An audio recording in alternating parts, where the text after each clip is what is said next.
News this morning before the bell, Boeing going to be reporting their latest earnings report. Investors are going to be listening for any further guidance on when the 737 MAX jet may be cleared to fly again. Let's bring in Seth Kaplan, who is an aviation journalist, and Doug Flynn, certified financial planner and co-founder of Flynn, Zito Capital Management. Guys, good morning. Good morning. Good morning. Seth, first to you. Are you hearing any new news about when we could see this aircraft back in the skies? We've heard from Boeing that they're optimistic, maybe early fourth quarter. What do you know? That's pushing it at this point. If actions speak louder than words, as they say, you kind of look at those airline schedules. Airlines having taken the MAX out of their schedules in a lot of cases into November.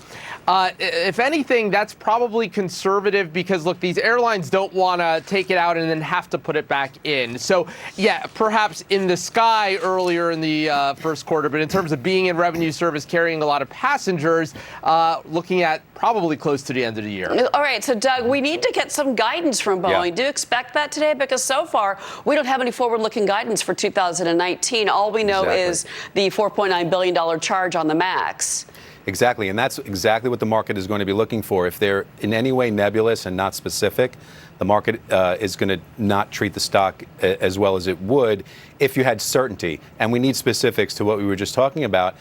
When will they be putting it back into service? When will they have the fix? Is it really fourth quarter? Is it really first quarter? It doesn't matter. We just need to know the information. There's a lot of risk in that stock right now without that detail. And that's part of why it's down. But surprisingly enough, though, the stock year to date is up 15.6%. But as we've seen in several trading sessions, it can certainly drag on the Dow, and it's been a very volatile stock this year, unfortunately. And Seth, to you on the competition here, well, as we saw at the Paris Air Show, Airbus is really cleaning the clock of Boeing at this point, taking advantage of Boeing's problems. Are more global airlines, do you think, going to lean on the Airbus now and kind of put Boeing back in the corner, if you will?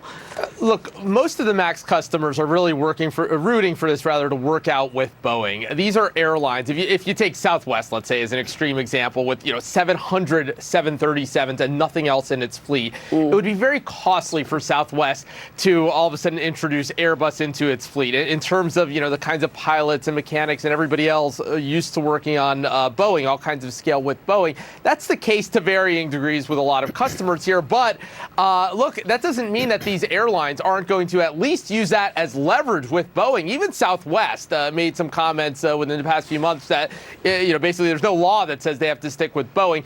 And that, for me, Cheryl, is really my long-term concern here. Look, obviously with a company whose market cap is still down, $30-something billion, a lot is priced in here in terms of the compensation that Boeing's going to have to pay to the families of victims, to airlines being impacted by this. Long-term, what's the pricing of this plane going to look like? That's what I'm interested in. And that volatility, again, we showed that year-to-date chart. That volatility is all over the screen. I do want to switch gears with you, Doug, before I let you go and move on from Boeing. Stocks rallied yesterday on news that the Chinese and the U.S. Trade officials are going to get together face-to-face in China next Monday. We do have futures down today. Is there new pessimism overnight that these talks aren't going to be fruitful?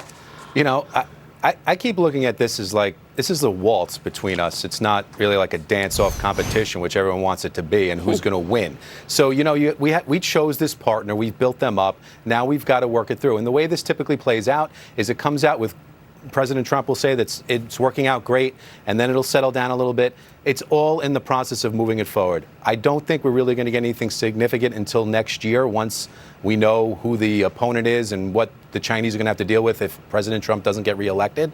So you think the Chinese are watching the election more 100%. So than committing to talks right 100%, now? 100%, because if the Democrats win, what do they have to do? It's going to go back to the way that it was before. This is their only shot to have to deal with him, and if they have to deal with him for 4 more years, they're going to have to make a deal. You have to come back. We're going to talk more about that with you, Doug, at another date. Seth, Doug, guys, thanks again for getting up early. We appreciate it. Thank you, Cheryl.